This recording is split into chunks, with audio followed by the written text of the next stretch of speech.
So, welcome to day 4 on 7 days that changed the world. And particularly, I want to be reflecting on what Christians call Maundy Thursday, which marks the occasion when Jesus had his last meal, the Passover meal, with his closest followers. And in that meal, he demonstrates his love for them in an act of humility and compassion. And also at that dinner, he shares with them the words of instructions concerning communion: take the bread, take the cup, and eat and drink in remembrance of me. And according to John's Gospel, also, this becomes the place where he imparts his last teaching and prayers to his disciples before he heads to the cross on what we call Good Friday. The fascinating thing about the story that John tells in John 13 is the story of Jesus, who takes the role of a servant and a slave in washing the disciples' feet. Perhaps this is something we have done ourselves. Certainly, I have been in a foot washing ceremony in which members of the congregation would wash the feet of the leaders and the leaders would wash the feet of the congregation. And I can tell you that that was one of the most humbling experiences I think I've ever had as a pastor. It is very humbling to be kneeling at the base of someone's body at the feet and to be washing them.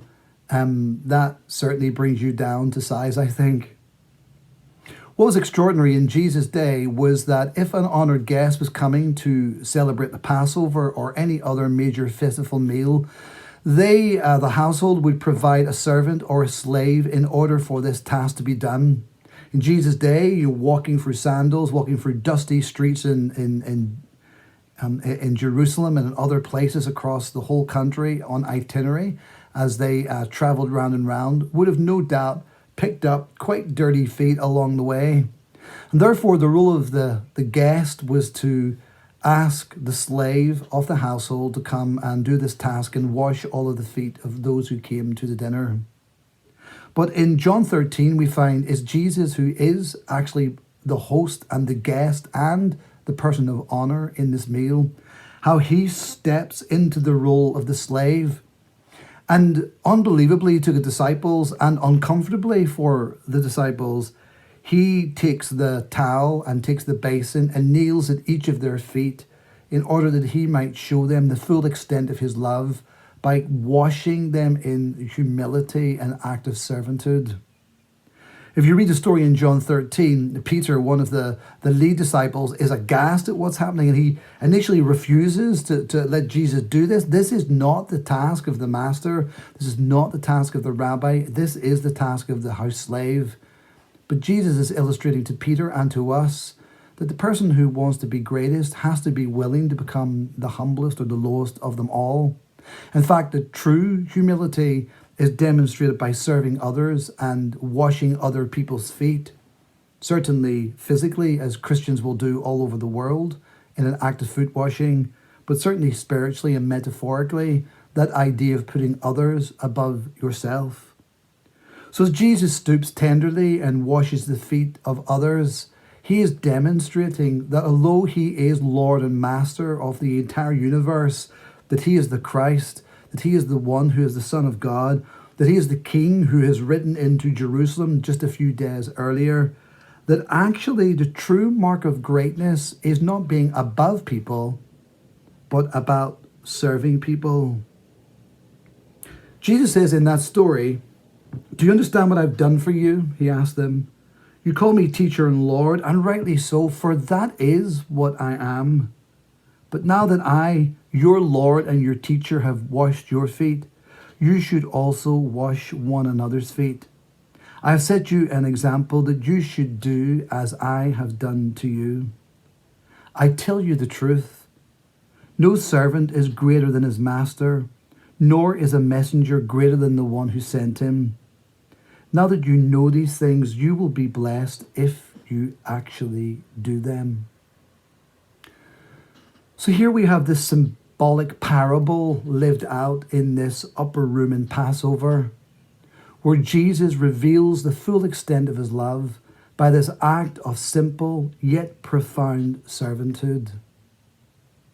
What will happen after this meal is that Jesus will head to the garden where he's arrested and then taken for trial and crucifixion, So this becomes one of the very last acts that he does and performs with his disciples.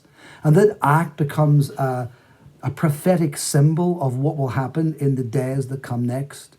That this servitude of washing the disciples' feet is actually a symbol, a signpost to the even greater servitude, where he will say, not my will, God, but your will be done, and give his life as a ransom for many, paying the ultimate price that we too could be made clean in the inside through the love of Christ and the reconciling grace of Jesus that brings us into his family if we would ask. So for all of us today, this story, Maundy Thursday, reminds us of a master that does not rule through dominion and power, just like we saw on Palm Sunday, but one who comes to show the full extent of his love, his grace and his mercy poured out in genuine acts of humility. St. Augustine, who was an ancient saint in the church, said this: "For those who would follow God's ways, there are three that need to be followed. The first is humility.